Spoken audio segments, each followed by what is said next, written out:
وہ جمعے کی رات اور تاریخ 14 مارچ 627 عیسوی تھی جب اکرمہ خندق سے دور دور چلتا شیخین کے سلسلہ کوہ میں داخل ہوا اور کعب بن اسد کے گھر پہنچا۔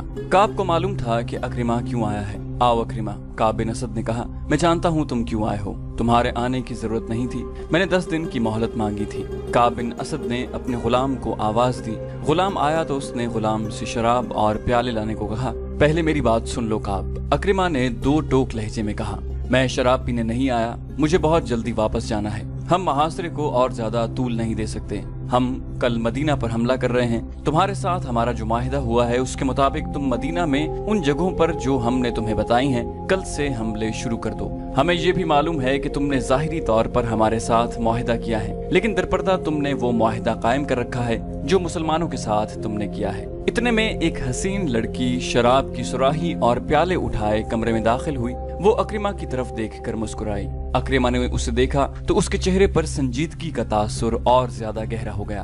اکرمہ نے کہا، کعب، تم نے اپنا مذہب اور اپنی زبان ان چیزوں کے عوض بیچ ڈالی ہے جنہوں نے کبھی کسی کا ساتھ نہیں دیا۔ کعب بن اسد نے لڑکی کو اشارہ کیا تو وہ چلی گئی۔ میرے عزیز اکرمہ، کعب نے کہا، میں تمہارے چہرے پر رونت کے آثار دیکھ رہا ہوں، صاف پتہ چلتا ہے کہ تم مجھے اپنا غلام سمجھ کر حکم دینے آئے ہو۔ میں نے مسلمانوں کے ساتھ جو معاہدہ کیا تھا وہ بنو قریظہ کے تحفظ اور سلامتی کے لیے تھا، اور میں نے جو معاہدہ تمہارے ساتھ کیا ہے وہ تمہاری فتح اور مسلمانوں کی شکست کی خاطر ہے۔ مسلمانوں کو ختم کرنا میرے مذہب کا حکم ہے، تمہارے ساتھ معاہدہ نبھانا اسی سلسلے کی ایک کوشش ہے۔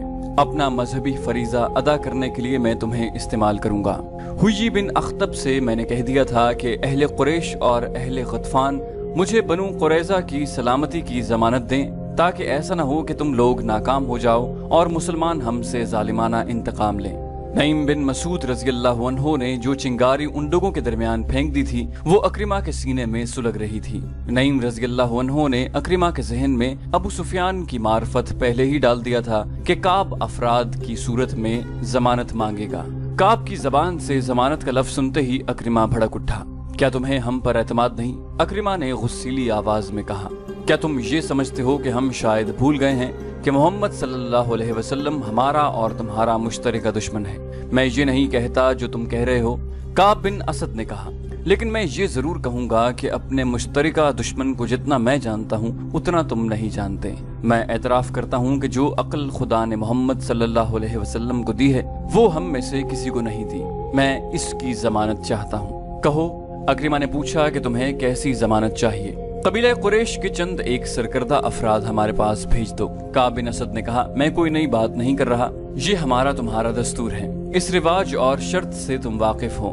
میں نے ضمانت کے طور پر یرغمال میں لینے والے آدمیوں کی تعداد نہیں بتائی، یہ تعداد تم خود مقرر کر لو۔ تم جانتے ہو کہ معاہدے کی خلاف ورزی کرو گے تو تمہارے ان سرکردہ افراد کو ہم قتل کر دیں گے۔ اکرمہ نے بھڑکی ہوئی آواز میں کہا، انہیں تم قتل نہیں کرو گے، تم انہیں مسلمانوں کے حوالے کر دو گے۔ کعب بن اسد نے حیرت اور پریشانی کے لہجے میں پوچھا، یہ تم کیا کہہ رہے ہو اکرمہ؟ کیا تم مجھے اتنا ذلیل سمجھتے ہو کہ میں تمہیں یہ دھوکہ دوں گا کہ تمہارے قبیلے کے سرداروں کو مسلمانوں کے ہاتھوں قتل کراؤں گا؟ مجھ پر اعتبار کرو۔ اکرمہ نے غصے کے عالم میں کہا کہ یہودی پر اعتبار کرنا ایسا ہی ہے جیسے کسی نے سانپ پر اعتبار کر لیا ہو۔ اگر تم اپنے آپ کو اتنا ہی قابل اعتبار سمجھتے ہو تو کل مدینہ میں ان چھوٹے قلعوں پر حملے شروع کر دو جہاں پر مسلمانوں نے اپنی عورتوں اور بچوں کو رکھا ہے۔ کعب نے کہا، کل ہفتے کا دن ہے، ہفتے کے دن یہودیوں کا ایک مقدس دن ہوتا ہے جسے ہم سبت کہتے ہیں، اس روز عبادت کے سوا ہم اور کوئی کام نہیں کرتے۔ کوئی یہودی سبت کے دن کوئی کام یا کاروبار کرے یا کسی پر حملہ کرے تو خدائے یہودا اسے انسان سے خنزیر یا بندر کی شکل میں تبدیل کر دیتا ہے۔ اکرمہ دیکھ چکا تھا کہ کعب بن اسد کی نیت ٹھیک نہیں ہے، وہ شراب پیتا چلا جا رہا تھا۔ اکرمہ نے شراب پینے سے انکار کر دیا تھا۔ اس نے ابو سفیان سے کہا تھا کہ وہ فیصلے کر کے ہی واپس آئے گا، تم کل حملہ کرو یا ایک دن بعد کرو، ہم تمہاری نیت کو عملی صورت میں دیکھ کر فیصلہ کریں گے کہ تمہیں یرغمال میں اپنے آدمی دیے جائیں یا نہ دیے جائیں۔ اکرمہ نے کہا، اور اس سے پہلے ہم تمہیں ایک آدمی بھی نہیں دیں گے، میں کہہ چکا ہوں کہ یرغمال کے بغیر ہم کچھ نہیں کریں گے۔ کعب بن اسد نے کہا، جو ہی تمہارے آدمی ہمارے پاس پہنچ جائیں گے ہم تمہاری منشا کے مطابق مدینہ کے اندر کھلبلی مچا دیں گے۔ تم دیکھنا کہ ہم محمد صلی اللہ علیہ وسلم کی پیٹھ میں کس طرح چھرا گھونپ کر انہیں شہید کرتے ہیں۔ اکرمہ اٹھ کھڑا ہوا اور غصے میں بولا، تم بدنیت ہو،